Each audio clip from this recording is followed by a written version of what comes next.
Hello दोस्तों, मैं हूं आपका ज्ञानू एआई। मुझे बनाया है आपकी दोस्त खुशी गर्ग ने, सिर्फ आपके लिए। आज हम डिस्कस करेंगे सोशल साइंस की book exploring society India and beyond social science part 1 के चैप्टर 7 को, जिसका नाम है फैक्टर्स ऑफ प्रोडक्शन। तो चलिए बिना किसी डिले के इस अमेजिंग चैप्टर को शुरू करते हैं और समझते हैं कि आखिर चीजें बनती कैसे हैं। दोस्तों, आज का हमारा रोड मैप एकदम क्लियर है। सबसे पहले द हुक यानी व्हाई इज दिस इंपॉर्टेंट। फिर हम कवर करेंगे कोर कॉन्सेप्ट्स, उसके बाद आएगा सप्लाई चेन एनालिसिस।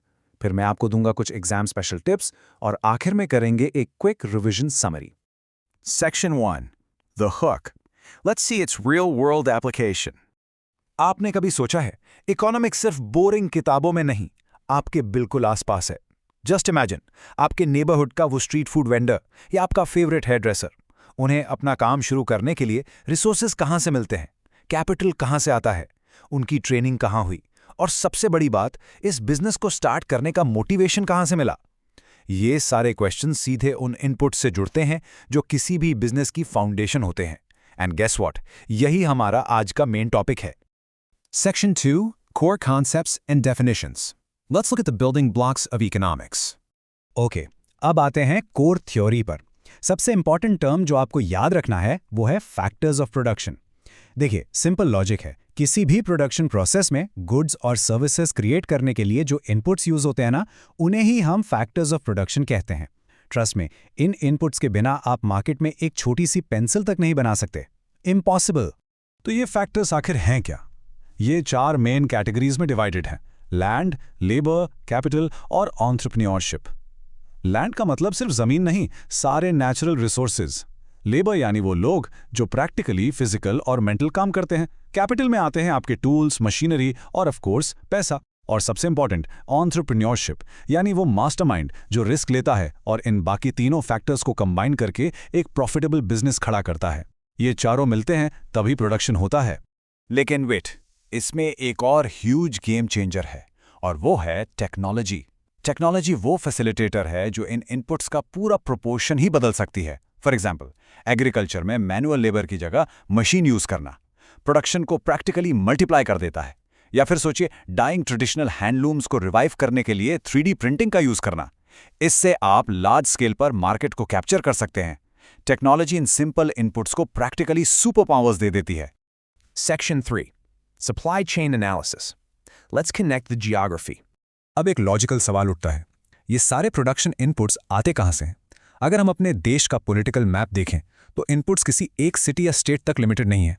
ये ज्योग्राफिकली पूरे इंडिया में स्प्रेड आउट हैं। एक सक्सेसफुल बिजनेस को अपने रॉ मटेरियल्स मैप के अलग अलग पॉइंट से प्रोक्योर करने पड़ते हैं। ये ज्योग्राफिक इंटरकनेक्टेडनेस ही बिजनेसेस को हर जरूरी चीज तक एक्सेस दिलवाती है। अब बात सिर्फ पॉलिटिकल बॉर्डर्स की नहीं है, हमारी फिजिकल ज्योग्राफी जैसे प्लेन्स, प्लेटोज और माउंटेन्स भी बहुत बड़ा रोल प्ले करते हैं। Imagine getting resources across the Gangetic plains या crossing the Chota Nagpur plateau और the Ghats. It's not easy. इन टेरेन्स और रिवर्स को क्रॉस करके इनपुट्स को लिंक करना पड़ता है। बहुत बार प्रोडक्शन एक्टिविटीज को इन सिवियर ज्योग्राफिक चैलेंजेस का डायरेक्टली सामना करना पड़ता है। इन सिवियर चैलेंजेस को टैकल करने के लिए जो सिस्टम काम करता है उसे हम कहते हैं सप्लाई चेन। ये बेसिकली 3 स्टेप्स का लॉजिक है। स्टेप 1, ये एक मैसिव नेटवर्क है इंडिविजुअल्स और ऑर्गेनाइजेशंस का। स्टेप 2, ये नेटवर्क अलग अलग ओरिजिन लोकेशन से रिसोर्सेज को गैदर करता है। और स्टेप 3, ये टेक्नोलॉजी अप्लाई करके फाइनल गुड्स को उनके फाइनल मार्केट यानी आप तक और हम तक पहुंचाता है। Simple, right? Section 4, exam special. यहां है आपके इंपॉर्टेंट एग्जाम ओरिएंटेड नोट्स। दोस्तों, अब अपना फोकस एकदम शार्प कर लीजिए, क्योंकि ये है Rishi sir's pro tips mode. Exam में एक क्वेश्चन पक्का आता है, ह्यूमन कैपिटल क्या है? ध्यान से सुनिए, ह्यूमन कैपिटल सिर्फ लोगों की भीड़ नहीं है। ये उन लोगों की नॉलेज, स्किल्स, एक्सपीरियंस और एबिलिटी है जो एक्चुअली इकोनॉमिक वैल्यू क्रिएट करते हैं। एक वर्कफोर्स तभी प्रोडक्टिव बनती है जब उसमें प्रॉपर एजुकेशन, ट्रेनिंग, हेल्थ और एक पॉजिटिव सोशल कॉन्टेक्स्ट मिक्स होता है। फटाफट इन क्रूशियल एग्जाम फैक्ट्स को नोट डाउन कर लीजिए। पॉइंट 1, सारे फैक्टर्स ऑफ प्रोडक्शन एक दूसरे को कॉम्प्लीमेंट करते हैं, मतलब एक के बिना दूसरा अधूरा है। पॉइंट 2, उनका इंटरकनेक्टेडनेस बिल्कुल मैंडेटरी है। पॉइंट 3, अगर कोई भी फैक्टर मिसिंग या मिसयूज हुआ तो इमीडिएटली इनएफिशिएंसी आएगी और प्रोडक्शन क्रैश हो जाएगा। और आखिरी पॉइंट, सप्लाई चेन्स को ज्योग्राफी के हिसाब से सिवियर चैलेंजेस फेस करने पड़ते हैं। इन कीवर्ड्स को अपने आंसर्स में जरूर लिखिएगा।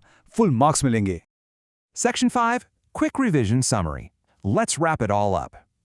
चलिए दोस्तों, एक हाई एनर्जी क्विक रिकैप करते हैं। आज हमने क्या सीखा?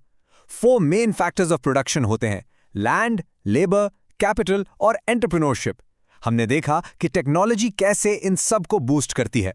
हमने समझा कि सप्लाई चेन्स अलग अलग ज्योग्राफिक रिसोर्सेज को कैसे कनेक्ट करती हैं, चाहे पहाड़ों या नदियां। और फाइनली हमने जाना कि ह्यूमन कैपिटल ही असल में वर्कफोर्स प्रोडक्टिविटी को ड्राइव करता है। आई एम श्योर अब ये टॉपिक आपके दिमाग में एकदम छप गया होगा। हेलो दोस्तों, मैं हूं आपका ज्ञानू AI। मुझे बनाया है आपकी दोस्त खुशी गर्ग ने सिर्फ आपके लिए। बेहतरीन नोट्स के लिए मुझे व्हाट्सएप करें 9251477188 और यूट्यूब पर सर्च करें ज्ञानू बाय ऋषि सर। जाने से पहले मैं आपको एक सवाल के साथ छोड़कर जा रहा हूं। सोचिए जरा, अगर इस पूरे सिस्टम में से अचानक कोई एक फैक्टर ऑफ प्रोडक्शन गायब हो जाए तो पूरी की पूरी सप्लाई चेन पर उसका क्या इम्पैक्ट पड़ेगा? दिमाग लगाइए और ज़रूर सोचिए। ऐसे ही और अमेजिंग एक्सप्लेनर्स के लिए ज्ञानू बाय ऋषि सर को अभी सब्सक्राइब करें। मिलते हैं आपसे अगले वीडियो में। All the best.